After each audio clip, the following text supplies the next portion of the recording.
Alrighty, what's going on, everybody? My name is Blitzer and welcome back to another episode of WWE 13 Off Script. Yes, I did not mess it up that time. Off scripted is what I usually say, but it is correctly named and titled as Off Script. On the last episode, we had a very cool matchup between the Acolytes as they took on Kane and X-Pac to win their very first WWE Tag Team titles, and it was an absolutely awesome match that ended with an awesome, as the awesome one would say, The Miz. Clothesline from Hell by Bradshaw himself, and this time around we're going to be moving to a Jericho-holic type area as we're going to be wrestling as Chris Jericho. Look at him, like a stud, like an Abercrombie and Fitch model or something, against Road Dogg, who looks like Road Dogg.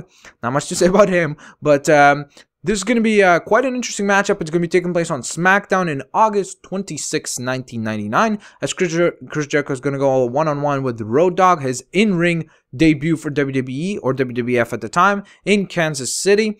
And let's read the history behind the matchup. Jericho made his first impact on WWE with his Y2J Millennium Countdown, and in his debut in a verbal sparring session with The Rock. Yes, that was a very memorable moment, I remember that. His in-ring debut came on the inaugural episode of SmackDown, where he was disqualified for powerbombing Road Dogg through a table. Whether beloved or hated by WWE fans, Jericho has never been at a loss for words, that's for sure, and Y2J has backed up every single word he said in his storied career, winning a laundry list of championships and going down in history as the first ever undisputed WWE champion, when of course he defeated Stone Cold, Steve Austin, and The Rock in a single night. Of course, he likes to mention that quite often and brag about it, but that is quite an accomplishment, so I guess it deserves bragging. As far as the historical bonus objectives that we must complete, it will be to perform the Lion Tamer, which if you guys don't know what that is, it's basically kind of like a variation on the Walls of Jericho. He used the Lion Tamer recently against someone. I think it was Dolph Ziggler.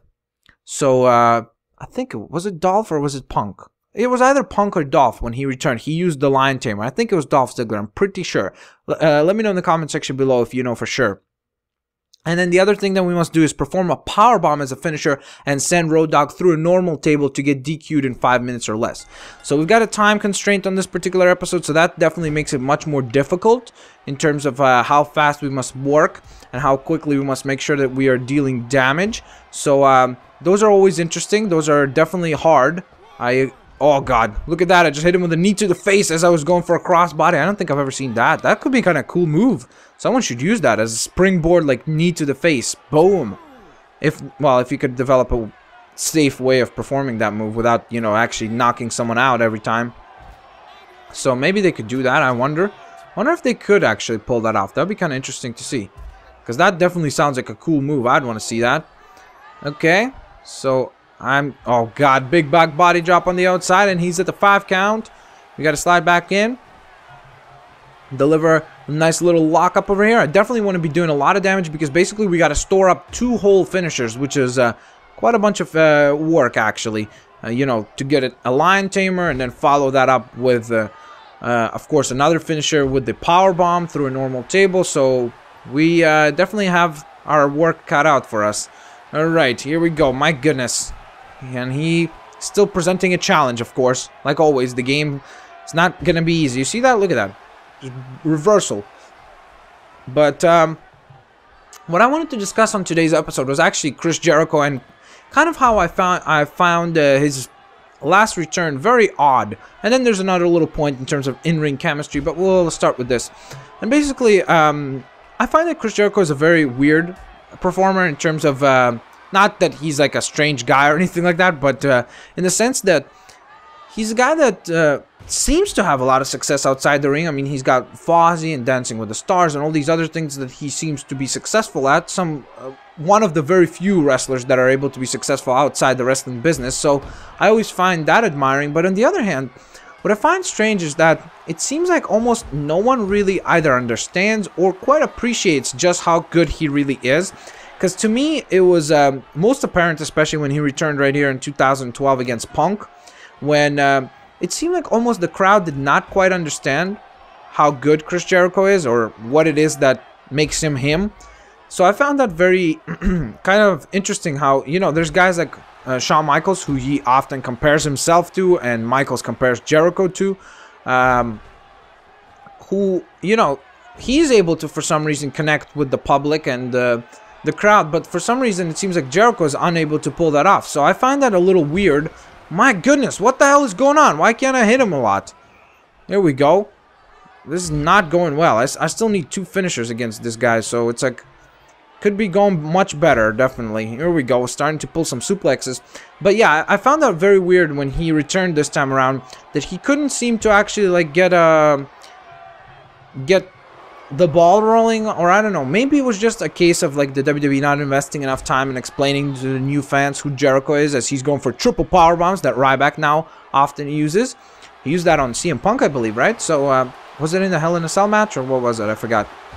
Bam, look at that big forearm to the face. Let's go for that lion tamer. Nice, one of our objectives is complete, but that will put quite a constraint on us in terms of time, because that means that we got to get another whole finisher stored up before 1 minute and 23 seconds pass, and of course also get a table, set it up, and put the damn guy through it. So this is going to be interesting nonetheless. Here we go.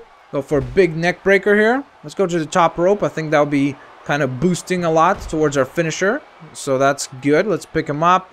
Go for some big impact move right here. Another Northern Lights suplex, which I love. And yeah, so basically that's kind of like what I wanted to say. Like, I was wondering if it's just me or did someone else notice that almost Chris Jericho doesn't seem to be able to get over with the general population, or not fully over at least.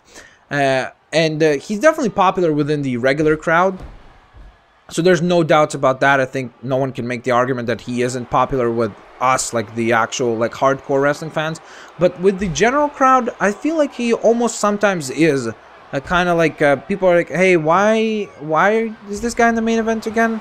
Like, you know, that's the kind of feel I get from it. I could be completely wrong. I've been wrong before many times. Okay, what are you doing, Jericho?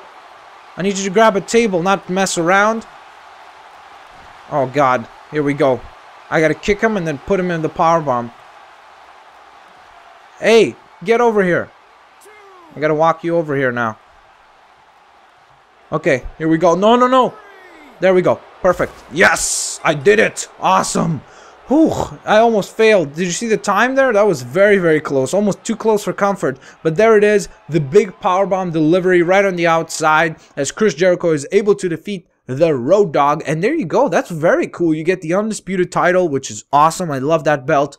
I'll definitely put that around Brock Lesnar's waist, just because I associate that title with Brock Lesnar. And Chris Jericho, or his attire and version of him from 1999, so you can recreate some of the cool moments between him and The Rock, him and Rhino, if you could get a CW or a Claw, create a wrestler of Rhino. But there you have it, guys. That concludes another episode of WWE 13 Off Script. A very short one, concise. Of course, it was time limited, so that's why. On the next episode, we're going to be, looks like it's going to be the Acolytes versus Edge and Christian, so that should definitely be fun. I love Edge and Christian. Those that's probably one of my favorite tag teams of all time. Very entertaining. And we're definitely getting closer towards the end of WWE 13 Off Script, so we're slowly heading in the direction of a conclusive finish for WWE 13.